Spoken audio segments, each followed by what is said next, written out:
what you know about empathy is misguided. After over 2 decades of work with the most challenging demographic in the world, I've come to a conclusion.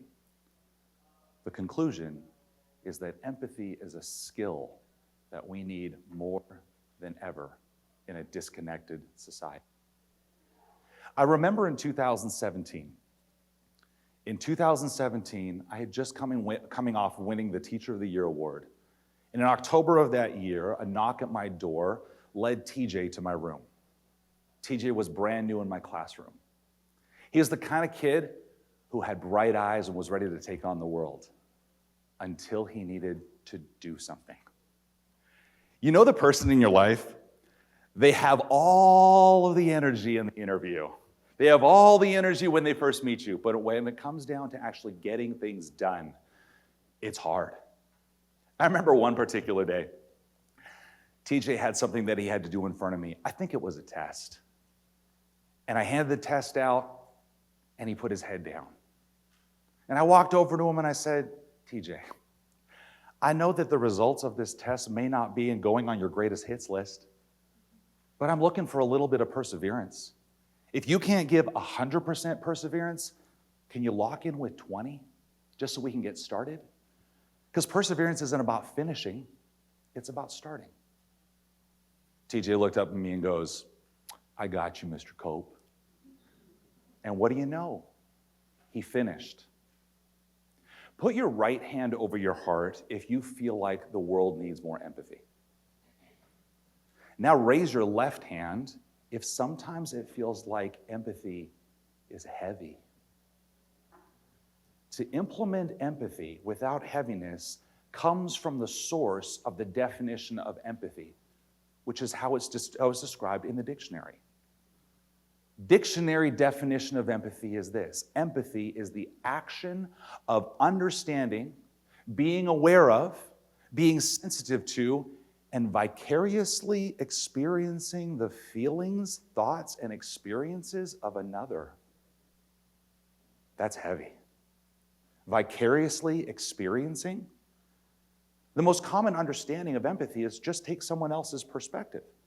But how can I take your perspective if I don't have your lived experience? Humans are wired to connect. From the very beginning of when we were born, we came into this world screaming and went skin to skin with our mother to begin what I like to call the wiring of your empathic nature. Everybody's heard of the stats that are out there about how humans, and Americans in particular, are becoming more and more disconnected. There's a tragedy of isolation taking place in our society today. So what can we do to connect with intention? Human beings are wired to connect, and it manifests from the earliest of ages as what I call your empathic nature. If everyone was born with the same thing, depending on how you were raised, is going to determine your empathic nature. Some people in this world have what I like to call an underdeveloped nature. You know those people. They may have been raised in a family that just had logistics in mind. And they grow up, and in challenging moments in the workplace or in life, they're known as jerks. On the other end of the spectrum are those who have an overdeveloped empathic nature. They're the ones who, in challenging moments, thanks to their survival skills, but once they become an adult in their challenging moments, they get labeled as sensitive, or have you heard this term, empaths. And the challenging part about wherever you fall on that spectrum is that if in challenging moments all you have is your empathic nature, wherever you lie, what you think is empathy is likely going to be sympathy. Empathy is a skill. Sympathy is an emotion. Sympathy is driven by emotions, which also means that sympathy drives victimhood. Sympathy drives resentment. And sympathy feels heavy because sympathy drives a power over dynamic rather than a power under dynamic. Power to is what empathy brings. The skill of empathy creates the space for someone to see the value of change for themselves. That's power to. That's empowering. See, in Daniel Pink's masterpiece, Drive, the secret to what motivates us, he talks about the number one variable that drives human behavior. That's autonomy. Autonomy is my choice, my way, my time. I get to choose change for myself when I'm ready. But we've all been there where we're stuck. We don't know what to do, and we don't even know what change looks like. In those moments, when somebody has the skill to create the space for your brain to find the value of change for itself, that's what I call fierce empathy. About 2.5 years ago, I was asked to come in and do some training for a group of correctional officers at a facility. I walked into the facility for the tour, and the big door slams behind me. Kadoosh! As it slams behind me, a group of young men affected by the system come walking in front of me. And the young man at the back starts staring at me. Now listen, I've taught middle school, so I'm not intimidated by anything. It wasn't like he was mad dogging me, but he was staring. I didn't think twice about it, so I walked the other way, and from behind me I heard this, "Mr. Cope." I turned and I looked, and the face looked awful familiar. I said, "I'm really sorry. I forget your name, but I remember your face. Can you remind me?" He said, "It's TJ." I looked at him and I said, "It's so good to see you." I leaned over to the captain and I said, "Can I give him a hug?" And she goes, "Of course." He fell into my arms and I said, "TJ, it's so good to see you." And he goes, "Mr. Cope, I wish it wasn't like this." And I looked at him and I whispered into his ear and I said, "You remember those conversations we had when you were in 6th grade where you got to choose change for yourself? I'm doing a training like that with the officers here." And he pulls me apart. He looks the captain in the eye and he goes, "You got the right guy. He's good." But what made me good? See, every person, every human wants to experience that I can do hard things, but not for you, for me. And those are what are called mastery moments. Mastery moments are when you choose change for yourself, and that change has an impact on you, and at the end of it, you feel like, I did that for me. But the beautiful part about mastery moments is that once you go through a mastery moment, who do you want to share those mastery moments with? The person who created the space for you to see the value of change. For who? Yourself.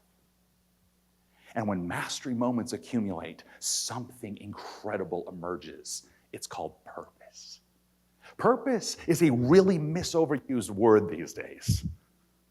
But I'm going to give you a definition of purpose that came about from a mentor of mine named Gab Boucher about 4 years ago that changed my life. Listen carefully. Purpose is the best of what you've been given to give to others. Purpose is the best of what you've been given to give to others.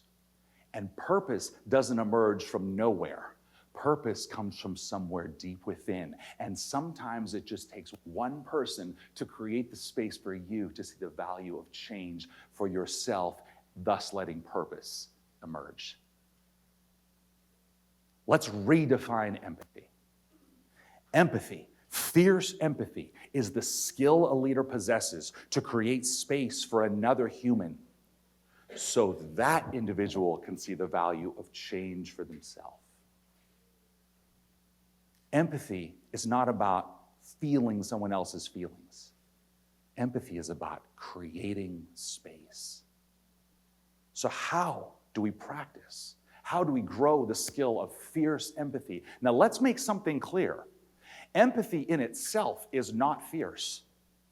The intention by which you grow empathy, that's fierce. So the framework that I'm going to share with you is a framework that I teach and coach and speak on in stages around the country and in organizations who are looking to increase productivity and burnout and human connection. It's what I call the cargo model. Cargo is very different than baggage. In a challenging moment, don't nobody want your baggage. It stinks. And it's part of who you are under the surface without intention. There is a multi-trillion-dollar industry designed around delivering cargo with intention from one point to another. So let's talk about, in a challenging situation that's full of emotions, how do we move from our empathic nature by which we're going to give sympathy to an intentional design of cargo of fierce empathy? Start with connection.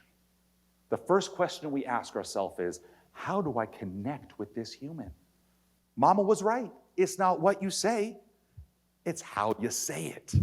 And I can't tell you what the exact statistic is because different studies say different things, but it's 50 to 90% that say it's not the words you say, it's how you present them in your body language. How are you going to connect with someone? Because the affective filter that needs to come down starts with human connection, because that's how we're wired. But then from there, we have to ask ourselves, how are we going to hold ourselves accountable? See, accountability often is put on other people, but in the space of space creation, we need to ask ourselves, how are we holding ourselves accountable? Gandhi was onto something when he said, be the change you want to see in the world. This is why this is important, because our brain is wired with mirroring neurons that are affected and implemented by the stronger feeling in the room. When you walk into a room embodying your values and who you are, you become the mirror for someone else, and their mirroring neurons can't help but get activated. That's powerful. And then we have to identify the resistance. Let's start within ourselves. What is the resistance that you feel within yourself? Because if I am experiencing something within me and my brain is in fight, flight, or freeze, there's no chance for space creation for you. Think about what we've done so far with the cargo model. Connect, hold ourselves accountable, identify the resistance. You see, when I got to go back to that correctional officer, the St. Louis correctional officers, they gave me 30 minutes with TJ. And in those 30 minutes, I got a chance to have a conversation with TJ. He was a young man sitting in front of me. One of the questions I asked him was, what do you regret the most? He said, Mr. Cope, I wanted to prove all my doubters wrong when I walked across that stage. I had so many haters that didn't believe I could do it.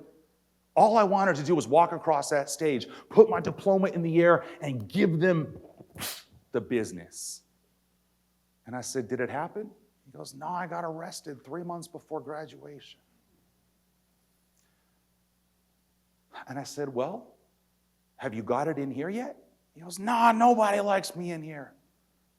Nobody wants me to do anything in here. They're just ready to push me down. Don't nobody like me in here. I looked at him, I said, TJ, that's them to you. I got to ask you, what do you want for you? Because for the rest of your life, you're going to have something that's going to say, I did it. Why are we letting other people control that? When you give yourself a chance to prove the doubters in yourself wrong, that's powerful. I don't know what it's going to take, but you know.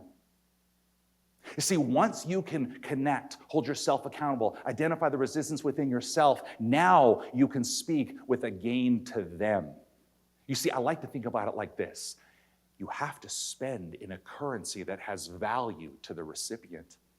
Because if we want their perspective to change and we want them to invest in themselves, we sure as well better know what currency matters to them.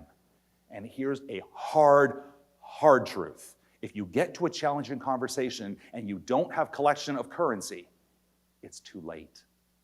That's when empathy feels manipulative and transactional. That's why empathy has become weaponized in our society today, because we haven't done the work in the car to turn the key. The O stands for outlook, not outcome, outlook. You walk into a conversation trying to change the outcome, it will feel icky. But if you go into a conversation just looking to fractionally shift the outlook, that's a win for humanity. 2 weeks ago, I received an email from the corrections facility. It was 2 lines. Dear Mr. Cope, just wanted to let you know that TJ got his GED. Thanks for your work. You made an impact. I emailed back and I said, can I say congratulations to him? And they said, he's moved to another facility. TJ, I don't know where you are, but this goes out to you. You have the capacity to create change for yourself. And I can't wait for you to find your purpose. My name is Joseph. I'm the empathy guy.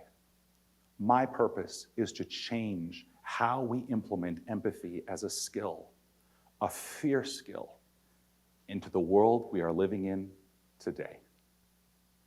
Thank you.